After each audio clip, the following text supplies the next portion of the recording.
Əməkdar artist Cabir İmanovla vida mərasimi keçirilib. Mərhumla son görüş Dövlət Təhlükəsizlik Xidmətinin Şəhriyar adına Mədəniyyət Mərkəzində təşkil olunub. Əməkdar artist Qurd Qapısı qəbristanlığında dəfn edilib. Keçirildi və bu çox məsuliyyətli.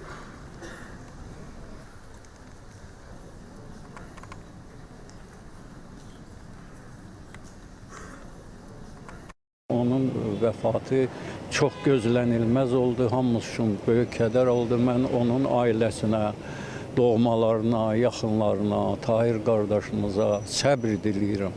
İnsan dünən var, dünən toydadır, hamı ilə qucaqlaşır, öpüşür. Sabah görüşərik deyir, sabah zəng eləyərəm deyir. Amma sabah artıq nə zəng var, nə görüş var, nə qucaqlaşıb öpüşmək var və əbədiyyət var. İnsan sevər idi, sənət sevər idi, vətənini, xalqını, millətini sevən idi. Bir də xalqına, millətinə dəyərli bir insan idi. Belələrini itirəndə adam doğrudan çox pis olur.